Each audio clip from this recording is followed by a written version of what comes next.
नमस्कार प्रिय विद्यार्थियों, मैं जितेंद्र कुमार आपके लिए आज एक ऑनलाइन क्लास लेकर के आया हूँ। कक्षा 12 की आधुनिक राजनीतिक अवधारणाओं में जो सबसे पहली अवधारणा है राजनीतिक समाजीकरण, उस राजनीतिक समाजीकरण के ऊपर आज हम चर्चा करेंगे। राजनीतिक समाजीकरण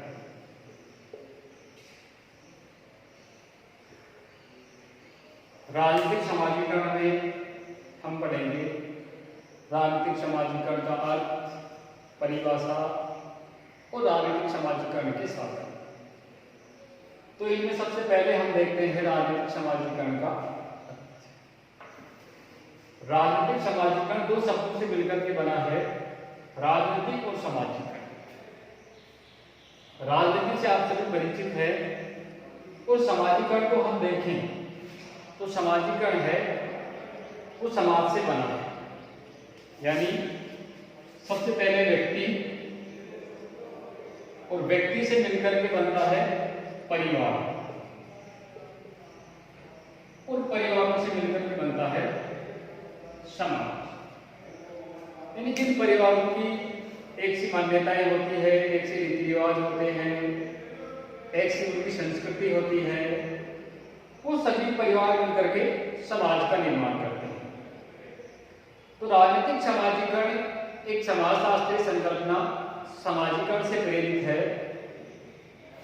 समाजीकरण समाज में एक निरंतर चलने वाली प्रक्रिया है, जिसके माध्यम से व्यक्ति समाज के रीति रिवाजों, परंपराओं, मूल्यों, मान्यताओं अर्थात समाज की संस्कृति को अंगीकार कर उसका एक क्रियाशील सदस्य बनता है।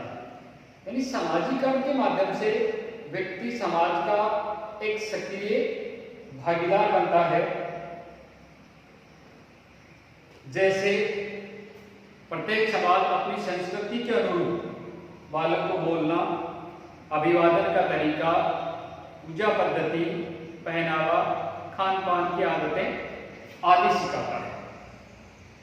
इस तरह समाजीकरण वह प्रक्रिया है जो मनुष्य को बाल्यावस्था से अंतिम अंकुशों तक जीवन के सभी क्षेत्रों का ज्ञान उपलब्ध कराती है।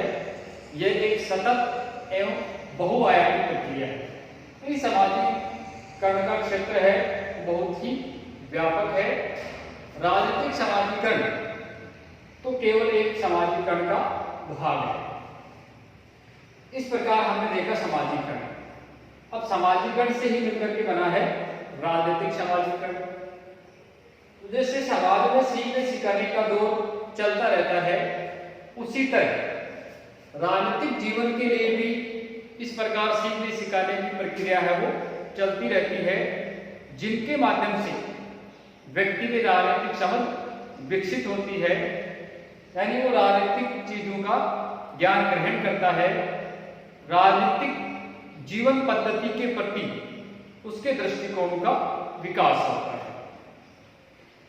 यह प्रक्रिया ही व्यक्ति को राजनीतिक प्राणी बनाती है। यानी इससे पहले व्यक्ति सामाजिक प्राणी होता है, वो केवल समाज की संस्कृति, समाज के रीति रिवाजों को जानता है, लेकिन राजनीतिक समाजीकरण के माध्यम से उसको एक राजनीतिक प्राणी बनाया जाता है। इस प्रक्रिया से व्यक्ति के मानस में राजनीति के ज्ञानात्मक चित्र बनते हैं। राजनीति के संबंध में बने इन विचारों के आधार पर व्यक्ति राजनीतिक घटनाओं के प्रति अपनी प्रतिक्रिया व्यक्त करता है। यानी जब उसको राजनीति का ज्ञान प्राप्त हो जाता है, समझ उसमें जब विकसित हो जाती है, तब वो राजनीतिक घटनाओं के ऊपर अपनी प्रतिक्रिया व्यक्त करता है और राजनीतिक जगत में घटित होने वाली घटनाओं का मूल्यांकन करता है। इस तरह जिस प्रक्रिया द्वारा व्यक्ति राजनीति के प्रति अपना ज्ञान प्राप्त करता है, उस प्रक्रिया को राजनीतिक समाजीकरण कहते हैं। तो ये सरल सा इसका अर्थ है।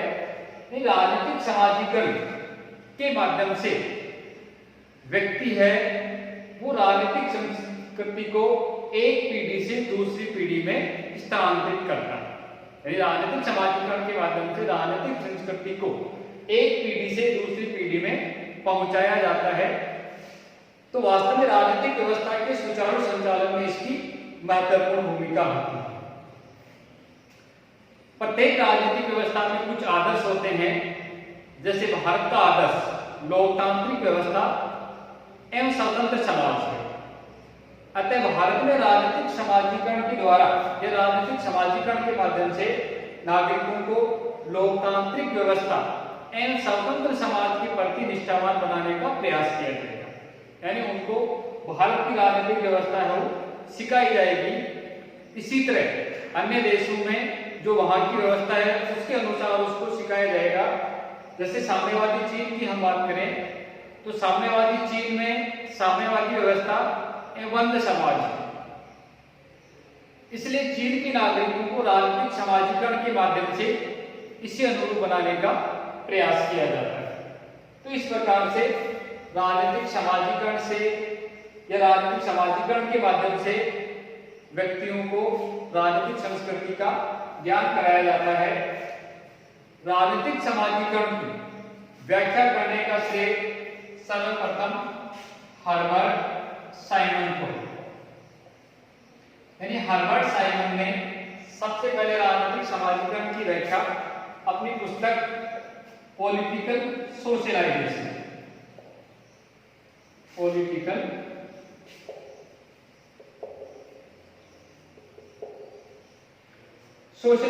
में इन्होंने राजनीतिक समाजीकरण की सर्वप्रथम व्याख्या प्रस्तुत की। पुस्तक का नाम याद रखें, हर्बर्ट साइमन की पुस्तक पॉलिटिकल सोशलाइजेशन। इस पुस्तक में इसने राजनीतिक समाजीकरण के विभिन्न पक्षों पर प्रकाश डाला है। राजनीतिक समाजीकरण के अर्थ के संबंध में विद्वानों में एक मत का अभाव है, यानी सभी विद्वान एक मत नहीं है। विभिन्न विद्वानों ने इसे भिन्न भिन्न दृष्टिकोणों से परिभाषित किया है। तो सबसे पहले हम देखते हैं आमंड एवं पावेल की परिभाषा।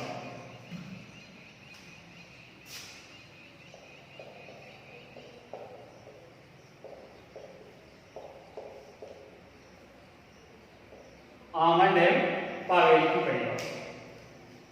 आमंड और पावेल के अनुसार राजनीतिक समाजीकरण वह प्रक्रिया है जिसके माध्यम से राजनीतिक संस्कृति में प्रवेश कराया जाता है तथा उनकी राजनीतिक उद्देश्यों के प्रति अभिप्रेरणाओं को बनाया जाता है।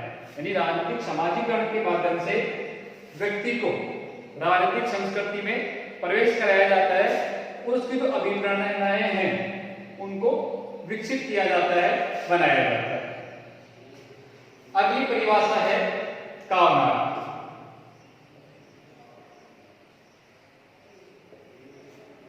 कामना के शब्दों में राजनीतिक समाजीकरण वह शब्द है जो उस प्रक्रिया का वर्णन करता है जिस प्रक्रिया के माध्यम से व्यक्ति में राजनीति से संबंधित अपना ज्ञान प्राप्त करता है। यानी जिस प्रक्रिया से व्यक्ति राजनीति का ज्ञान प्राप्त करता है उस प्रक्रिया को हम राजनीतिक समाजीकरण कहते हैं। ये कामरा के अनुसार राजनीतिक समाजीकरण की परिभाषा। इन परिभाषाओं का सार यह है कि राजनीतिक समाजीकरण का उद्देश्य व्यक्तियों को राजनीतिक व्यवस्था की शिक्षा प्रदान करना तथा विकसित करना है जिससे कि वे राजनीतिक व्यवस्था के सुचारू संचालन में सहायक बने। इस प्रकार से हमने समाजीकरण और राजनीतिक समाजीकरण के बारे में जाना। अब हम आगे देखते हैं राजनीतिक समाजीकरण के साधन। तो व्यक्ति में राजनीतिक समझ विकसित करने वाले समाज में अनेक संस्थाएं होती है, जैसे परिवार, शिक्षण संस्थाएं, राजनीतिक एवं सामाजिक संस्थाएं, सरकारी प्रक्रिया, जनसंचार के साधन इत्यादि। इनमें से कुछ संस्थाएं औपचारिक ज्ञान उपलब्ध कराती है और कुछ अनौपचारिक। तो हम सबको विस्तार से देखते हैं। राजनीतिक समाजीकरण के साधन। राजनीतिक समाजीकरण के साधनों में सबसे पहले हम देखते हैं परिवार।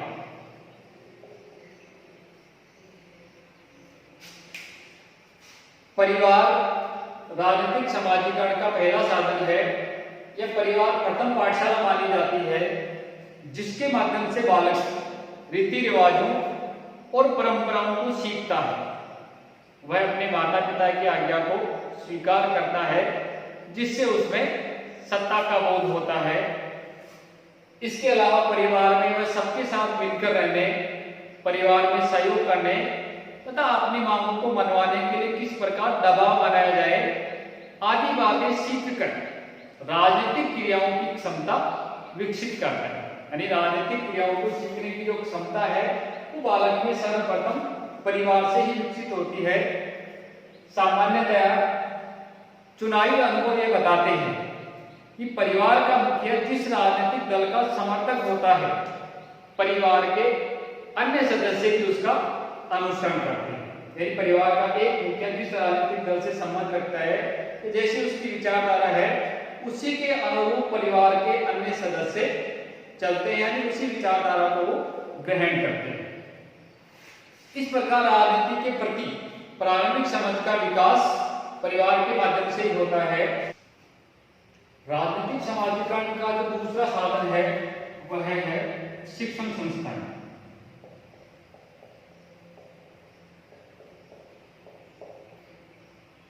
यानी परिवार के बाद में शिक्षण संस्थाएं हैं, वो राजनीतिक समाजीकरण का साधन है। राजनीतिक समाजीकरण में शिक्षण संस्थाओं की भी महत्वपूर्ण भूमिका होती है।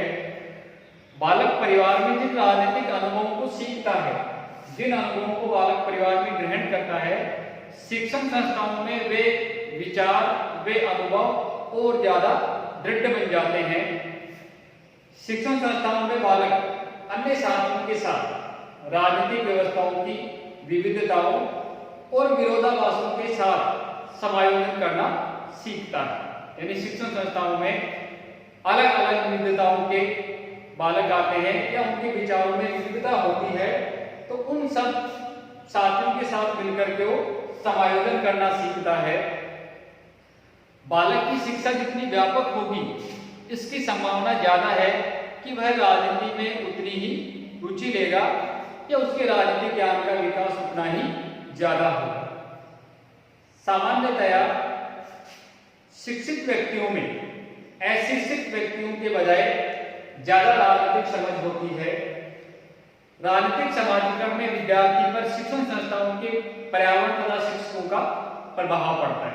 यानी शिक्षण संस्थाओं में कैसे विद्यार्थी है, कैसे उनके साथी है, कैसा उनका वातावरण है, या जिस प्रकार से सोच उनके शिक्षक रखते हैं, उन सब चीजों का प्रभाव है वो बालक के ऊपर अवश्य पड़ता है।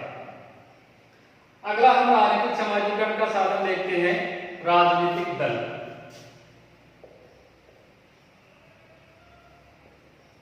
राजनीतिक दल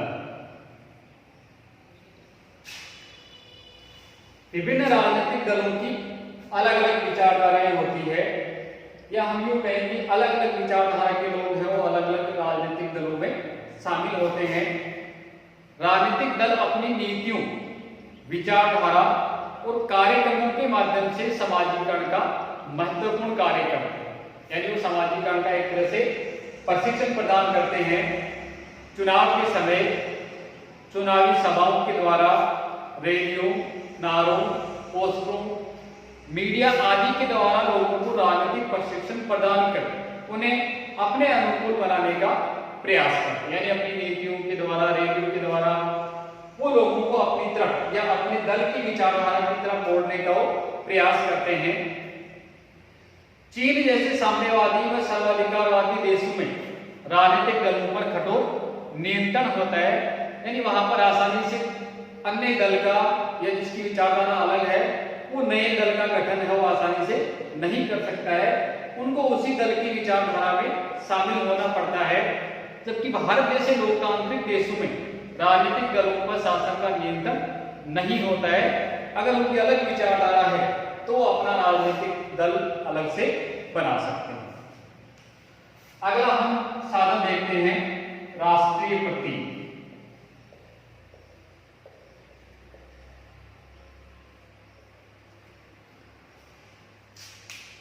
राष्ट्रीय प्रतीकों के माध्यम से भी राजनीतिक संस्कृति का ज्ञान हमें प्राप्त होता है। विभिन्न राष्ट्रीय प्रतीक जैसे राष्ट्रीय ध्वज, राष्ट्रगीत, राष्ट्रीय दिवस, स्वतंत्रता दिवस, गणतंत्र दिवस समारोह है, सेना की परेड आदि के माध्यम से राजनीतिक व्यवस्था एवं राजनीतिक आदर्शों के प्रति नागरिकों में राजनीतिक आस्था के भाव पैदा होते हैं। महान नेताओं के जन्म दिवस पर होने वाले बड़े बड़े उत्सव, उद्घाटन आदि लोगों और विशेष रूप से बच्चों के मस्तिष्क पर प्रभाव डालते हैं, यानी उनसे वो प्रभावित हुए बगैर नहीं रहते। अगला साधन हम देखते हैं जनसंचार के साधन। जन संचार के साधन। तो वर्तमान समय में जनसंचार के साधनों की बहुत ज्यादा भूमिका है। ये वर्तमान समय में जनसंचार के साधन जैसे समाचार पत्र, TV, radio, internet, Facebook, Twitter, Instagram आदि व्यक्तियों के राजनीतिक समाजीकरण के सशक्त साधन हैं। यानी ये सभी व्यक्तियों में राजनीतिक समझ है वो विकसित करते हैं। चुनाव के दौरान जनमत को प्रभावित करने में इनकी महत्वपूर्ण भूमिका होती है। और वर्तमान समय में तो यहाँ तक कहा जाता है कि जो चुनाव है वो मीडिया के दफ्तरों से ही लड़े जाते हैं। और वर्तमान समय की स्थिति में वर्चुअल रैलियों का आयोजन हो किया जा रहा है। इस प्रकार से जनसंचार के साधन है वो भी राजनीतिक समाजीकरण का एक प्रमुख साधन है। इस प्रकार से आज के वीडियो में हमने देखा राजनीतिक समाजीकरण का अर्थ, परिभाषा और राजनीतिक समाजीकरण के साधन। इसमें कहीं भी अगर आपको कोई समस्या है, शंका है, कोई आशंका है तो आप निसंदेह कमेंट बॉक्स में लिखिए। हम उन चीजों का समाधान करने का पूरा प्रयास करेंगे। धन्यवाद।